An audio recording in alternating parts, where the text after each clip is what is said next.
This ain't a couple of knuckleheads drinking a beer and they're dead. Right. Okay? These are important people with power and influence. Fanning the flames of hate for people towards each other, there is going to be a price to pay for that. And those people will have to be held accountable.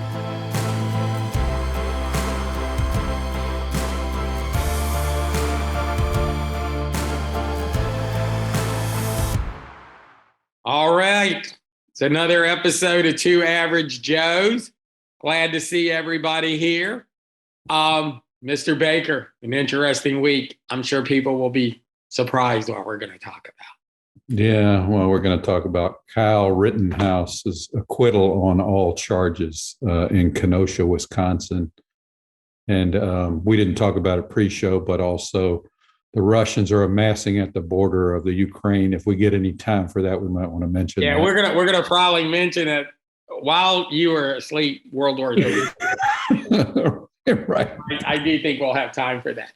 I want to focus on the Cal situation because I think a lot of times when we do Two Average Joes, I think we both try not to be like, let me tell you about law enforcement, or you, well, as an attorney, because I don't think anybody wants that.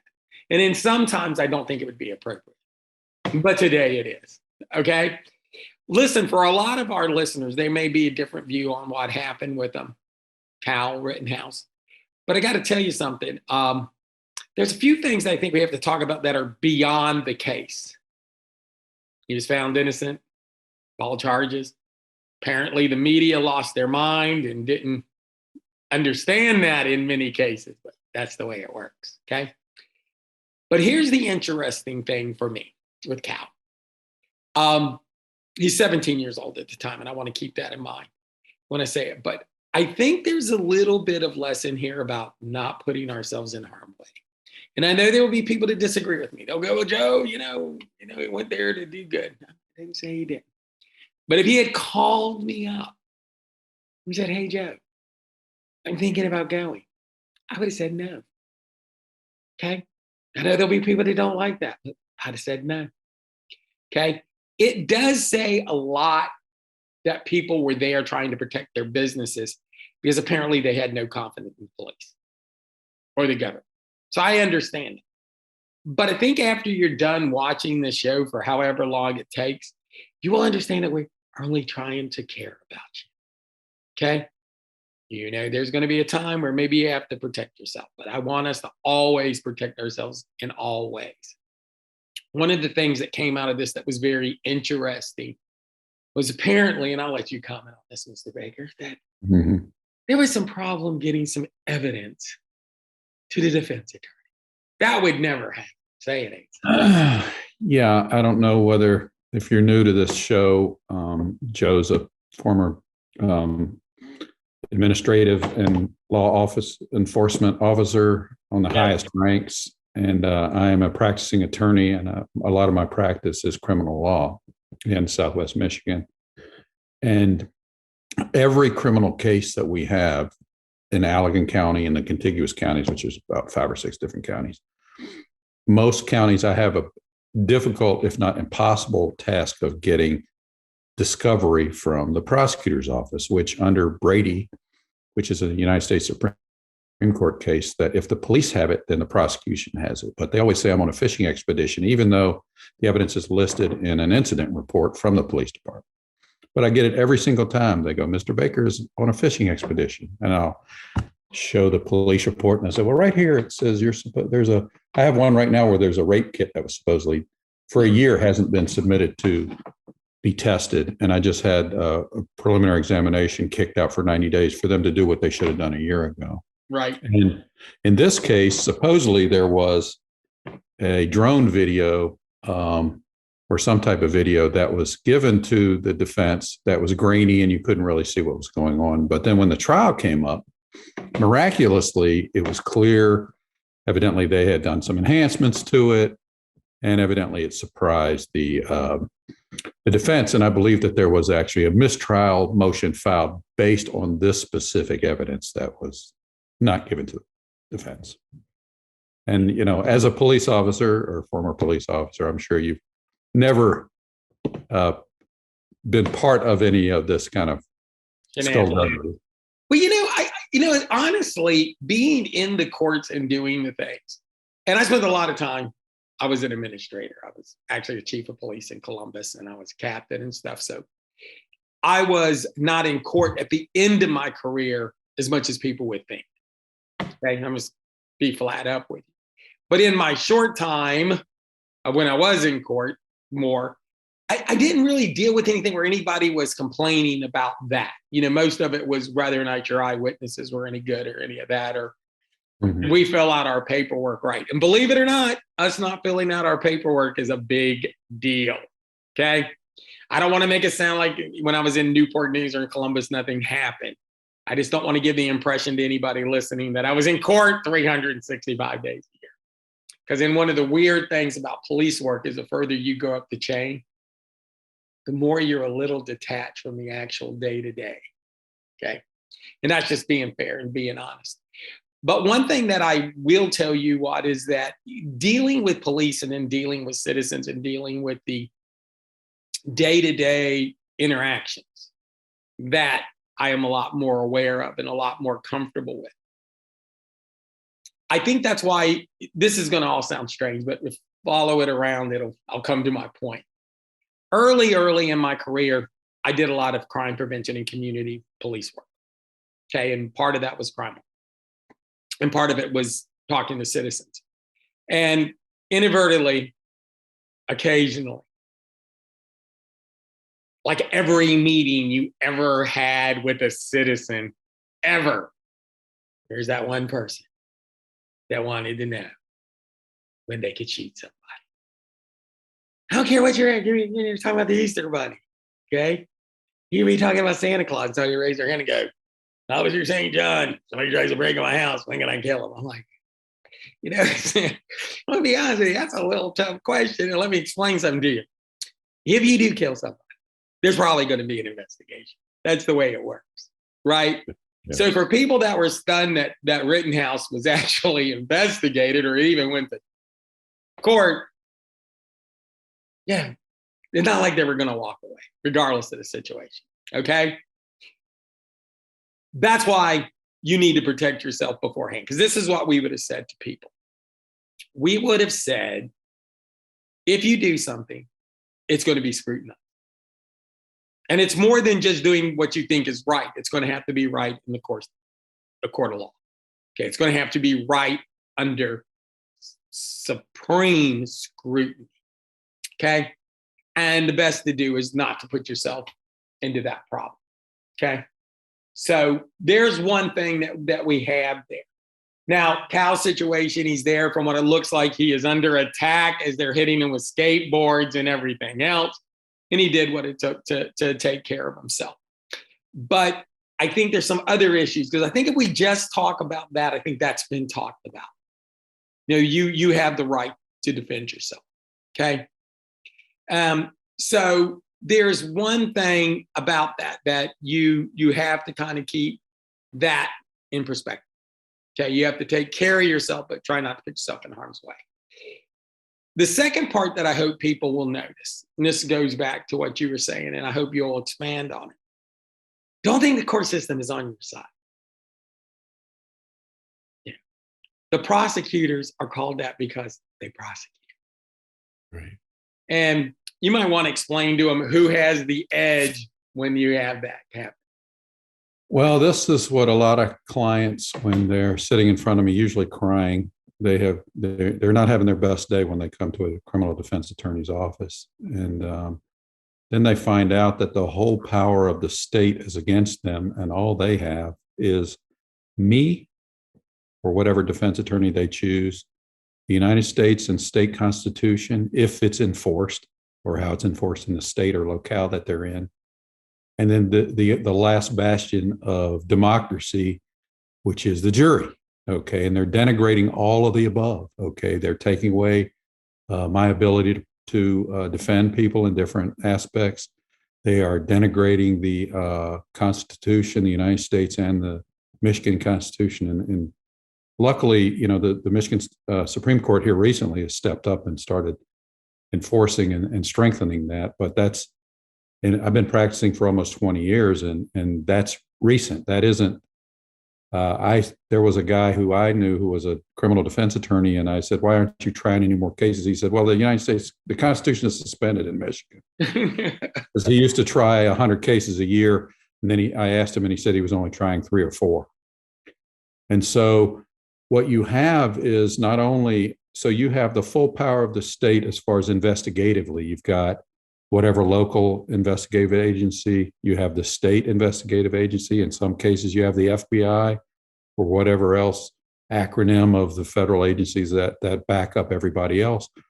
And then you have only whatever defense attorney you can choose and can afford. Don't forget you can afford them, because a lot of people cannot afford an attorney. I'm a retained attorney in 99% of the cases. We have one small aspect that we're court appointed, and I just do that for the new attorneys that work for me. But so the poor court appointed lawyers, they don't have the resources that I have, because their clients don't have the money to pay for experts, which I always retain, depending on what the case is related to. But so you have all the whole power of the state against some poor schmuck like me that having to get a law degree and defends people. So it's difficult when the system, we have the best system on the planet. Unfortunately, men and women enforce that system, and that's where we're flawed. And I mean, we have good policemen, we have bad policemen, we have good judges, we have bad judges, we have good prosecutors, we have bad prosecutors. But within it, there has to be a thread of this democracy or protecting the Constitution, which I cry and scream from the hilltops every case, and we fight and we fight and we fight. And eventually it's kind of like Winston Churchill said, America usually does the right thing after it tries everything else. Well, usually the judges and the prosecutor does the right thing after we make them try everything else. So I don't know how your experience has been, but from the police aspect of it, what's your experience been? Yeah, I think one of the things is that for us, you could sense that. Let me digress for a minute and then go back into kind of the police sense. You could tell some big differences, but I want to go back and cover something here. I was in your office when you were dealing with Marlena and dealing with her case, and we had attorneys all over the place. You were calling people, you're getting resources. We had attorneys that didn't even work with you or for you coming in to help you. It was Former an army. Yeah. It was an army of people. It was an army of people working on Marlena's case. And I know that there's other cases I watched you on. You had people coming in. And that's one of the things that attorneys get to do. But if you are a court appointed one and you have a zillion cases stuck on you, when you have limited budgets, limited what you can do. I can tell you this from police. I'm talking about the most meaningless traffic offense in the world, to murder. Everybody knew what sort of attorney you had. Right. I remember attorneys would come up to me, and I was a new guy. And, I wasn't working Jack the Ripper's case. This was all smaller stuff, right? And the attorney would come up to me. He's a court-appointed guy, and he's got like a file that thick, right? And he's trying. He come up to me and he go, Officer St. John, what can you tell me about this case? I think your client's going to jail because this attorney's not prepared. Right. I'm pretty sure we're going to win this one since you haven't opened the case yet. Right. And I'm going to defend prosecutors. I'm going to defense attorneys that, and maybe it's different in Michigan, but in Virginia, and I mean, I make that joke and it's true, but I also had some sort of pity for them, especially the ones that I knew were trying, was not everybody's lined up to be a court-appointed attorney, okay? And then the ones that are really good, they're rewarded by giving more cases to. Yeah, true that. And if you're really good at it, you'll have a file that big. You have to prioritize. And again, I mean, I make a joke, and there's some truth to it, but there was actually some empathy I had, and some empathy for people. But at the same time, what about the people? We go back into Rittenhouse. He had good attorneys. Okay. Yep. Very good attorneys. And they were able to keep everything out in front of the jury. Okay. Mhm. And that worked for them. Okay. But there might have been somebody else who had a different set of attorneys. And it would have went horrible for them. They would have been found. They would have been found guilty. He'd have been found guilty. Yeah. You know, and we'll get to this later. But for the people that think they just let him walk because they let white supremacists walk in, well, in Wisconsin, let me tell you something. He had a different set of attorneys, a different set of situations, same 12 jurors, and he's guilty. He had good attorneys. Okay.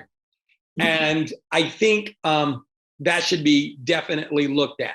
Now, one of the things as we progress on our show, and I want to get here with all of us that's watching, and then you and me helping. And again, we don't beat this up every episode, but I spent almost 30 years in law enforcement. I was a chief of police. I was a captain. I was involved in a lot of different things, a lot of different projects. You have been a practicing attorney for how long now? About 20 years. Okay, so there's a lot of experience there. I think if our listeners can get anything out of us that's different than just going in there and talking about the trial, we're going to get to the media coverage, but we're talking about you who are listening to us right now.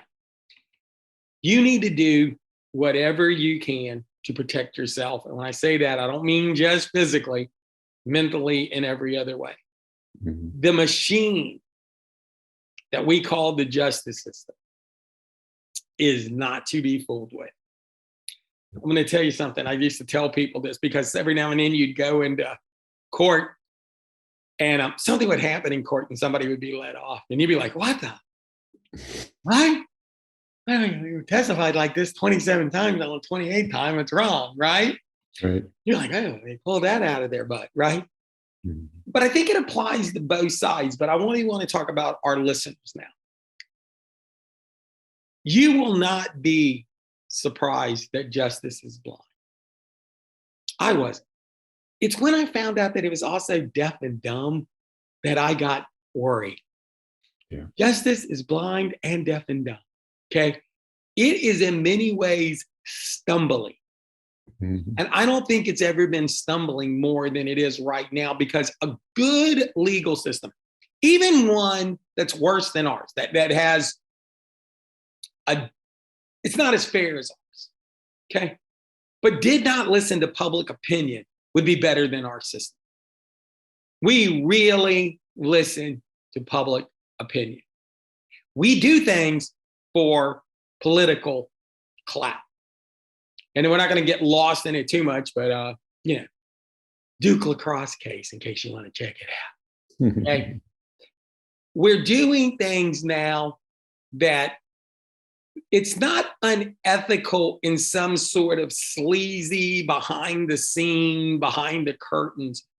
It's done because we're functioning from mob rules. Who yells the loudest? Who complains the loudest? What are we worried about?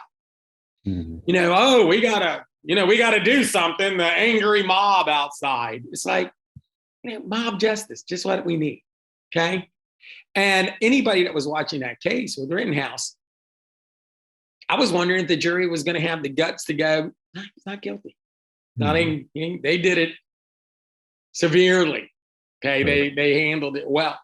But it's to me, think about that. I don't want anybody listening to this show, whether it's now or a year from now, to ever think that the justice system is going to take care of you. And we're going to get into that more. Now, there are going to be people, because I'm a police officer, they're not going to like what we say. Mm-hmm. But I'm going to be honest with you. Get the best. Here, I'll say this, and then before I turn it over to you, because there'll be people that have law enforcement, they're going to like what I say. Get the best attorney you can get. Do not put yourself in harm's way.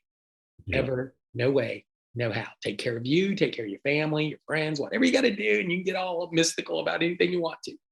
Take care of yourself. And if you think that you're going to go into the belly of the beast, the American justice system, and you're going to walk away unscathed, dude, I can't help you.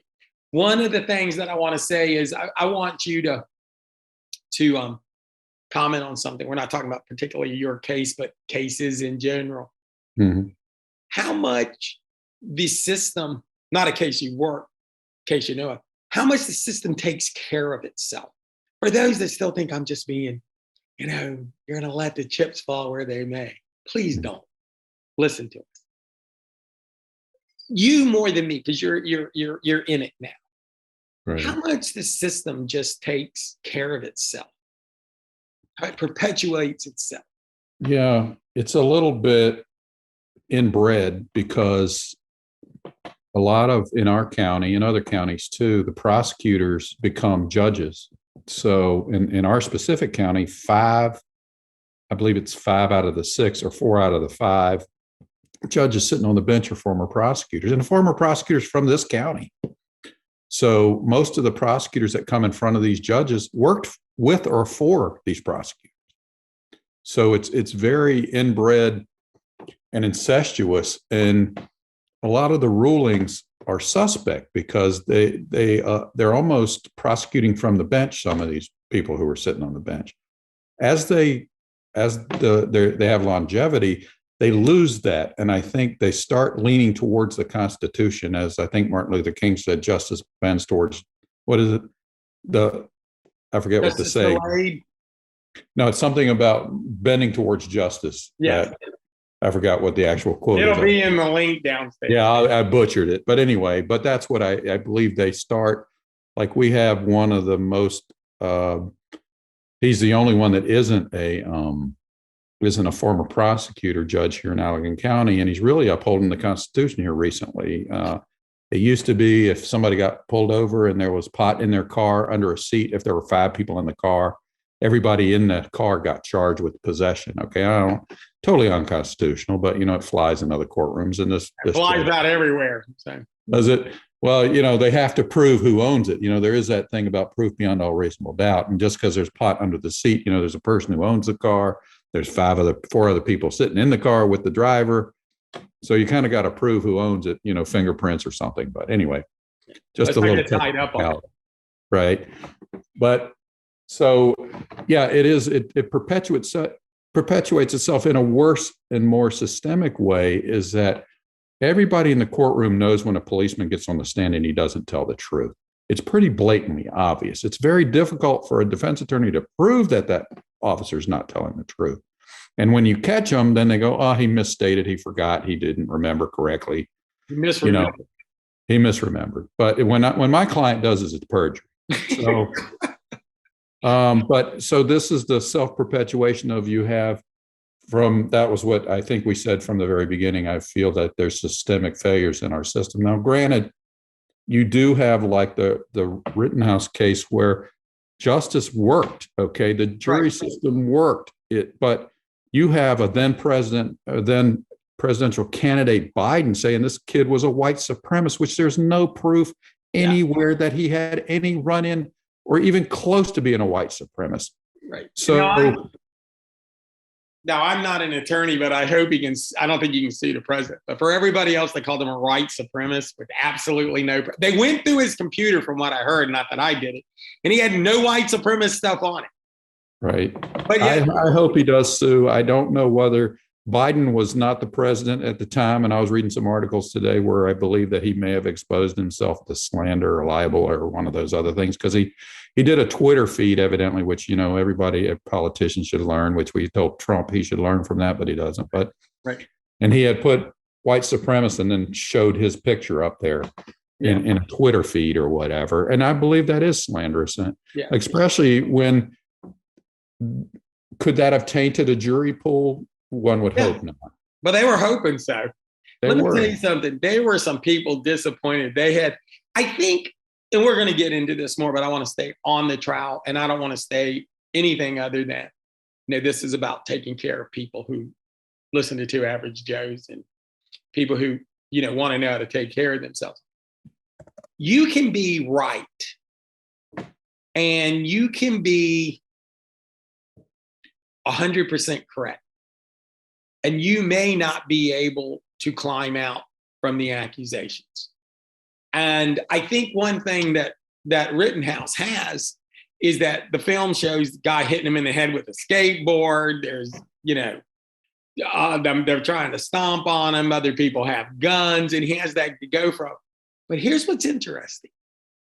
There's people right now, and you can see it, and I'll find a couple of links there so people can check it out if you don't already know, where you've actually had newspapers around the world say that he killed 3 black guys. Okay, first off, he didn't kill 3 people. He killed 2 and wounded 1. Okay, none of them happened to be black. Right. But that was what was getting put out there. And if you think that he's going to go back to regular life, I mean, that may happen a decade from now, but it isn't happening tomorrow. Right. And I just got done. Well, it's weird because Rittenhouse's case, was this week, but watching the Richard Jewell movie that Clint Eastwood did, and how quick they took. Richard Jewell, by the way, is the Atlanta bomber, supposedly, allegedly, had nothing to do with it. He just actually was trying to help people and found the original bomb. And they went through all this crazy stuff and leaked information, and then, stupid media outlets did it. Now, he sued all of them and he won. Okay. Now, what's interesting about the Jewell case that came up with here is we have this tendency, and I'm not talking about regular people, because I really don't care what regular people say in their living room, because they do not hurt anybody as a general rule. Mm-hmm. But when the media and the government or a government agency starts going, all white guys that are such and such way or such and such way, or all black guys that are such and such way or such and such way, and they do say, they're this person. I spent my whole life fighting that so people didn't think stupid stuff like that. And yet here we stand today, and that's exactly what you heard in the media. Mm-hmm. Somebody making this large thing about, it's white supremacy and all this. No, it's not. No proof of it. You can actually disagree. Here's the part where I hope he sues, and I think there's a part too that I want everybody to focus on is you can actually think he was guilty. You can think, Cal was guilty. He shouldn't have been out there. He shouldn't have drove there, blah, blah, blah. And defend your case. Say, this is why I think that way. I would respect that. But mm-hmm. when the name calling comes up, we are fanning the flames of discontent in this country. Mm-hmm. And it's people with power, it's people with influence, and it's people that matter that are doing it. This ain't a couple of knuckleheads drinking a beer and they're dead. Right. Okay? These are important people with power and influence, fanning the flames of hate for people towards each other. Yep. There is going to be a price to pay for that. And those people will have to be held accountable. So hopefully before it turns into anything bad, and I mean that seriously, or anything turns bad, that maybe they'll get their pantsuit off again. And some people being held personally liable. And that maybe people will shut up and stop doing that, because I think they purposely want to cause problems. Some of the stuff that was said was just absolutely ridiculous. Now I'm going to ask you this, and then put it in kind of a nice way for people that still may not get it. We don't want you to go to court unless you absolutely have to.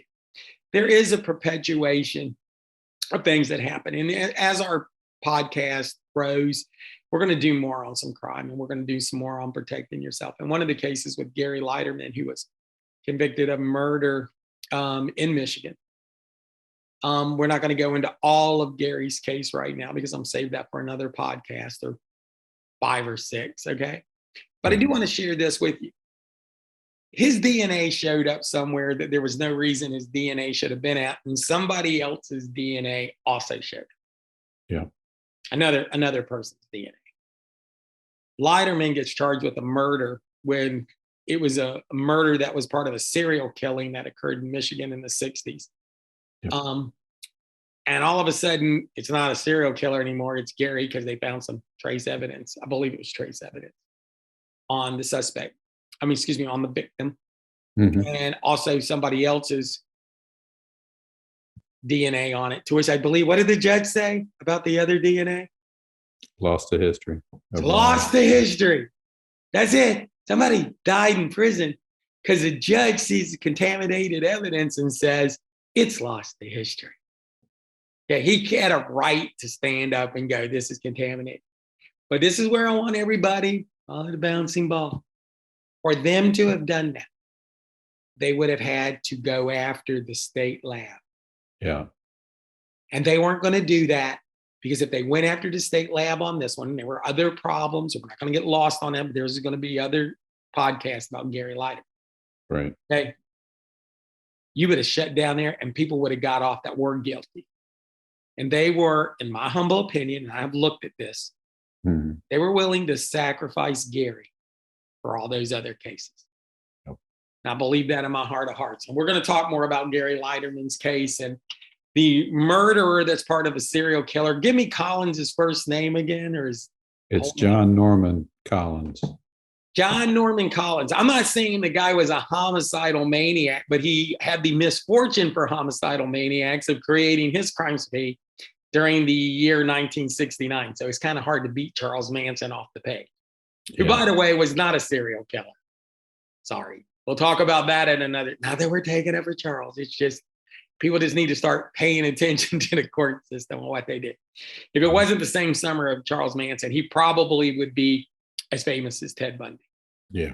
They think he's killed there was a task force set up. There was a series of murders that occurred in Ann Arbor from 1967 to 1969, between 5 and 7, depending on who you count in the body count. But everywhere this guy went, he left bodies, and they think it was 35 to 50.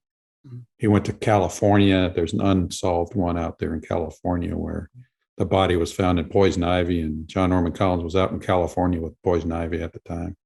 Yeah. So it's a fascinating, there's been 5 or 7 books written on it. There's been several different true crime shows done on him. And Gary Leiterman supposedly is the odd man out. In 2004 or 5, evidently the Michigan State Police or the Ottawa, forget what county, Washtenaw County or Oakland County Sheriff's Department pulled their file out of mothballs, and they sent it for DNA testing. And longer story than what we can include in this about the Rittenhouse thing, but another travesty of justice that was not remedied.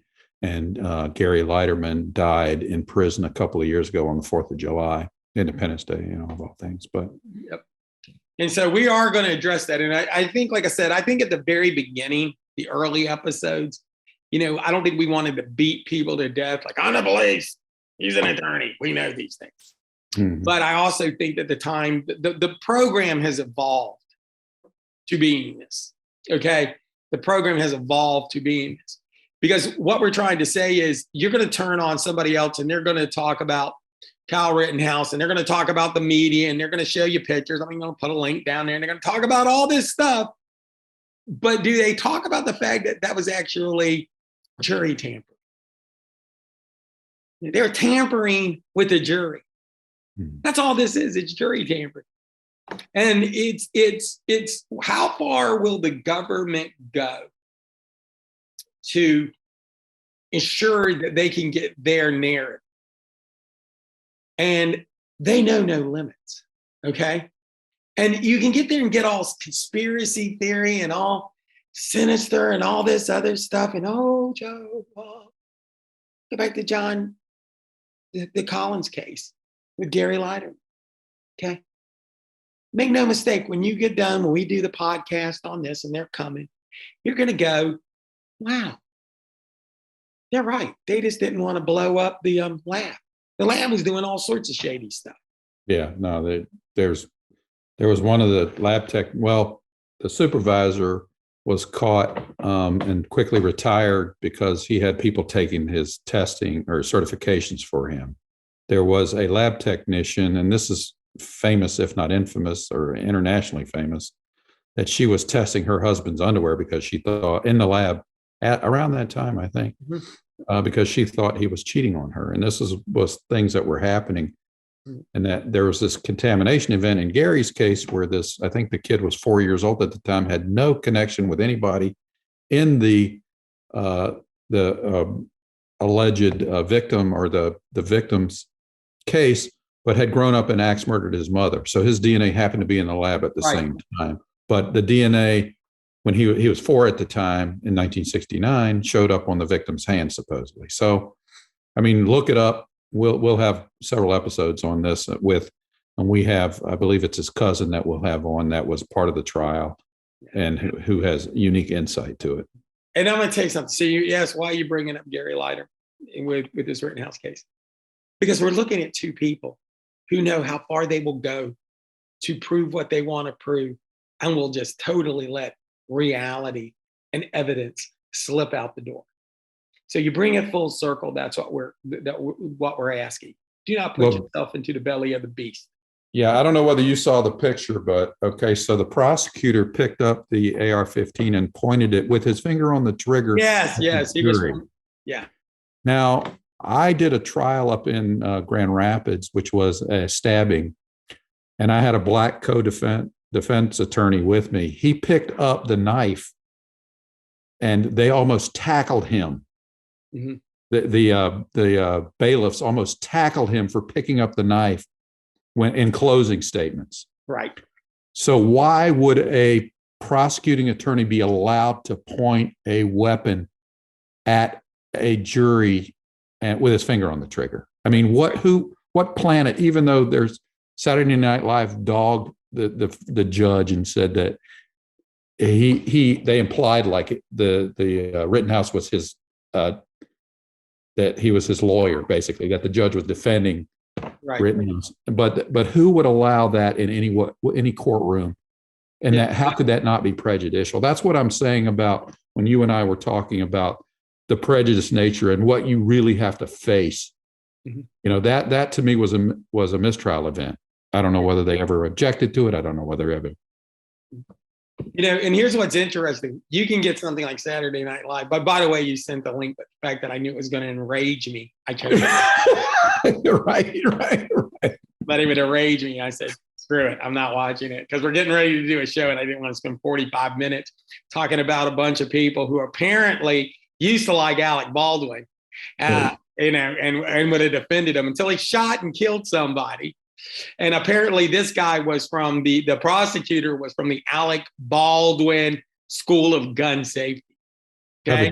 Because you and I both know, I mean, I am not a gun fanatic, but I have a few. And I do know from the military, every gun is always loaded. That's the way you play the game, right? Right. And you can't give Alex a pass because his gun was actually a real gun with a real bullet in it. Right. It wasn't a prop. If you hear that, understand they're lying to you. Right. He might have been using it as a prop, but it wasn't a prop. Right. Hence, he could shoot it and kill somebody. So it's a scary world that we're living in, and it's kind of weird because we had a meeting before, as we always do, and we're talking about how Two Average Joes grows and progresses and moves in ways that you didn't know it was going to move. Right. And one of the things that we come back to that was original concept of you go full circle when you do these things is, you know, one of our first things was, and we're going to do some more episodes on it, was understand you have rights. Understand you have rights. And your first right is you need to shut the hell up. Right. Okay. Go on. Joe, if I'm innocent, like you ask me a question, like you go, Joe, if I'm innocent, why wouldn't I talk to police? And of course, I'll say, shut the hell up. And then you go, well, what if I want to explain my side of the story? Shut the hell up. Yeah. Well, Joe, what if I need them to know something? Shut the hell up. Yep. We're going to do a whole video on that. We are, definitely. Okay? There's been some good stuff and they use some different words, but I'm going to keep this PG-13. Right. Okay. This isn't about, and this is what everybody that's listening to this has to understand. Stop and get yourself away from the excitement. Get yourself away from the anger and ask yourself, could that have happened to me if I was in that situation? And not only do I think it could have happened to you, it could have been worse. Okay? Mm-hmm. So, you know, and I'm just being honest with you. I think it leads us to the next topic that we have that I think is equally as important. And that is simply this. And this one is very, very important, about the myth of the red state, blue state. It's a myth. There is no red state, blue state. Actually, what there is people who are suburban, rural, and who live in less populated areas are very conservative.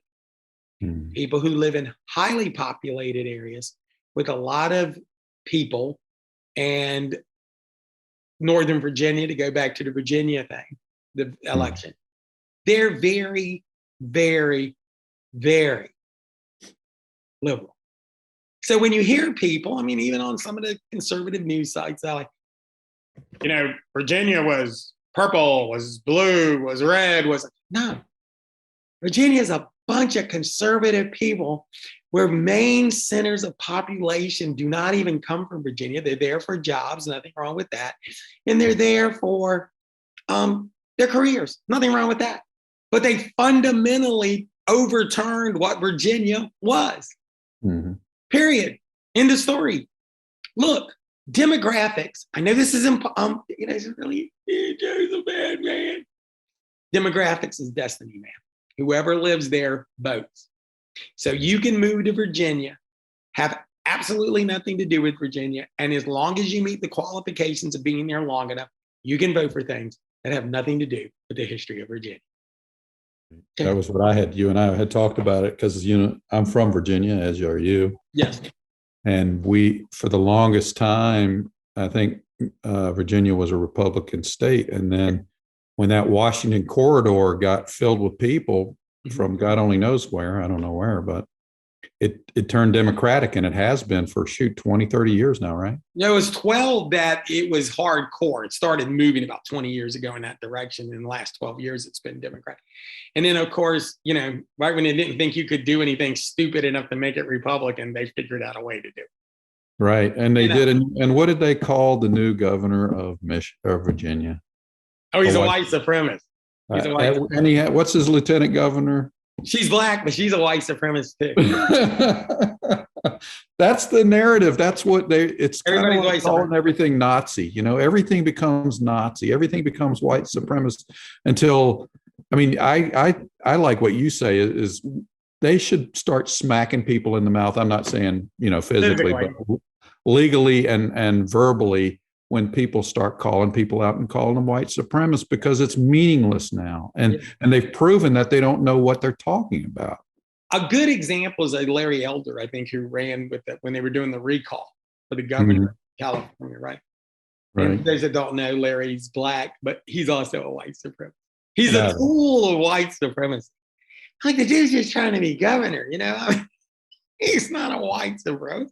He's got some conservative views. He's just a guy trying to make the place better, but they even labeled him. Right. And the stuff like they say about Candace Owens and stuff. It's like, so it's just, there's a bullying viciousness about it. Right. But people need to stop accepting it. They need to say, you're not calling me names. Because that's all it is. It's name calling, Yeah. And I hope that one of the things that could alter this is if Rittenhouse and his attorneys become very rich. Yeah. See, because people will go, well, because let me explain something about Rittenhouse that's different than you and why I don't want you to get in trouble. Rittenhouse will now have all the help he can get. Yeah, right. Because everybody's going to get very rich. Okay? Yeah. Because they didn't know when to stop. There's no proof he's a white supremacist. They did it to slander him. They did it actually to jury tamper, to be honest with you. True that. Anybody that walked out in that court, by that court screaming at the juries should have been arrested and charged with jury tampering. The jury could have heard him. Period. End of story. You'd have broke that. But we live in a world where justice is secondary. We live in a world where justice is mob rule. We live in a world where being honest is just about pretty much dead. Right. But there is no red state, blue state. Okay. And the people that are fanning the flames of hate by trying to play the races against each other, there's a price to pay for that. And I hope it does not happen. I hope that it don't make people hate each other. Do not make people hate each other. Do not make people want to get angry with each other and lash out with each other. And yet I see them doing it and they're okay with that. They are literally 100% okay with that. And I'll never understand it. I'll never understand it, but there you go. You know, I think there's several things, and we're going to kind of wrap up here on it, maybe 2 or 3 ideas. Number one, take care of yourself. Know your rights. Get the hell out. Okay. Don't put yourself in harm's way. Be smart. Okay. Number 2, you are going to see some slight changes in our direction, because I think after our meeting, I think we did it to be nice. I think we didn't want to come across those first dozen episodes as like know-it-all and stuff. And, you know, we wanted to be broad-based. But after watching the Rittenhouse thing and knowing that we need to talk about Gary and stuff, you're going to probably see more from the legal side of it. I mean, we have a lot of experience, 50-something years. Okay. And last but not least, people need to be educated to understand that, and this is the last one, all of this is done on purpose. There's no coincidence. Right. Everything you see on your TV, everything you hear from people, everything you see on the internet is done on purpose. Absolutely everything. And that's why if you can't get that, you have to get the third part. Right. Then the other 2 will make a lot more sense. So I think we got that. Now let's move on to the next topic. World War III. Right. Well, last that I had heard or seen, Russia was amassing its troops on the Ukrainian border, which I almost blame on Obama, because when Russia took Crimea back in the day, I don't think we did anything about it, as far as I know. Do you recall that, Joe? I think he said, hey, that's not right. Right. And then he gave a strong finger point. Right. And Joe Biden is less of a president, I believe, than even Obama. And I think Putin knows it. And yeah, they're not worried about it. I haven't heard any saber rattling on our side. We do more about Taiwan, which is a quagmire you don't even want to think about. But I fear that's going to be the beginning. It's like the Poland of World War II, or yeah. I think the one thing is, and I think this goes back to us, and I want to say something to everybody.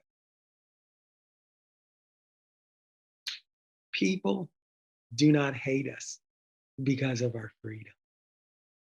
Let me say that again. Right. Nobody on this entire planet, on the big blue globe, hates us because of our freedom. They hate us because of the stuff that we do to people. Yeah. That's why they hate us. Okay? And if you don't think that some people hate us, I don't even know what to say. I think that this has been going on a long time. As early as the 90s, we were getting briefs and, classes with the police department, literally talking about the Chinese's goal was to flip the currency. Okay. Russia, everybody is really wants to place themselves that economically they can replace us. Yeah. End of story. Not they hate our freedom. You know why the Chinese don't like us, Robert? They hate our freedom. They saw what happened in that Rittenhouse kid.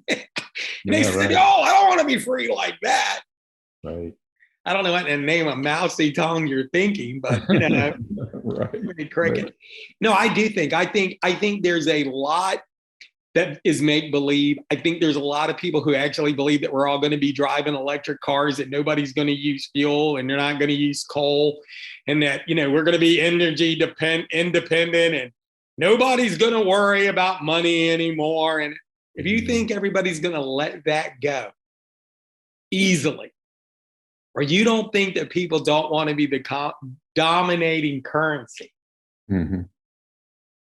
They have been waiting for us to falter for a long time. And for Russia, if they want to invade Crimea, I hope I pronounced that right. Crimea. Yeah.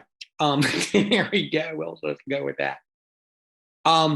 They're going to do it if it's in their best interest. They played the Olympics out all the way in and played it and played it and played it. And right when the Olympics went, they went and got their warm water ports. Mm-hmm. Well, we didn't do anything. I guess they still got them, right?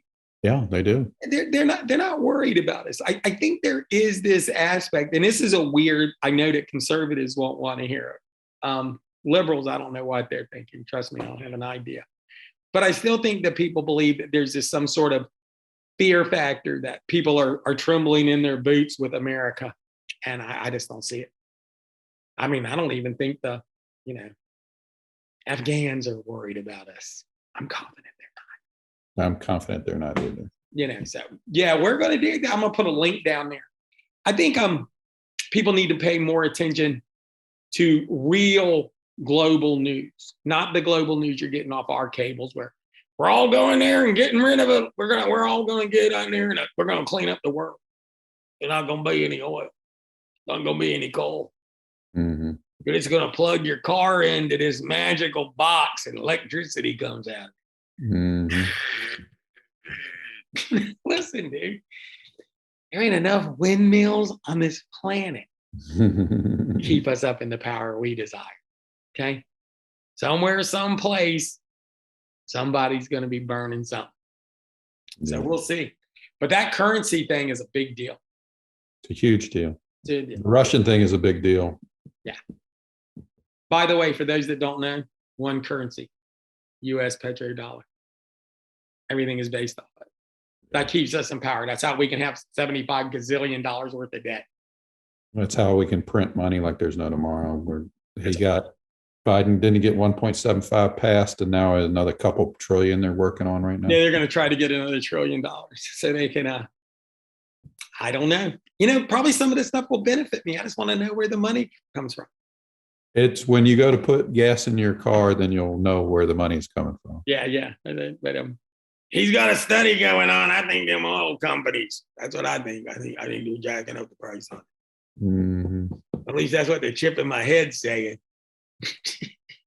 I'll tell you what. I don't want to get lost on Joe Biden. Right. Stooge. He is a stooge. Every time I watch him reading off of a piece of paper and he gets confused, I would laugh, but he is the leader of the free world. Right. And he is a stooge. So there you go. This is a good one. And we appreciate everybody. There'll be a few links down below. Hit the like button and share these with your friends. And for those of y'all that are watching, man, pay attention to what we're saying. We're not being preachy. We just want you to be taken care of. So there you go. Any last words? Only I didn't say this when you were talking about Saturday Night Live and how it was enraging you, but I believe that they've gone the route of Lenny Bruce and in some cases Dave Chappelle. I believe that was not even funny. No, they're no longer funny. That's the for those younger viewers, Lenny Bruce was a very popular comedian in the 60s, and he got arrested for some obscenity charges. And at the end of his career, he was actually standing on stage reading his trial transcripts. I don't think anybody thought that was funny. It wasn't funny. And Chappelle does it too, even though I know right now he's some sort of anti-media darling, but the last couple of things I watched on him, he just, yeah, lost the funny. He is a very funny man, very brilliant. He can be very funny, but the last two things I saw were anything but funny. Right. And that's where Saturday Night Live is. I'm just at the point where I'm not going to watch it and get PA. Right. Yeah. Because they actually believe, in stuff that I think is horseshit.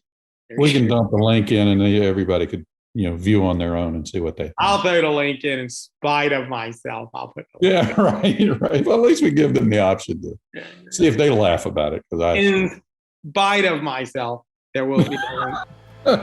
Right. Okay, guys, we will see you next week, and hopefully we'll get to talk to everybody soon. See ya. Easy.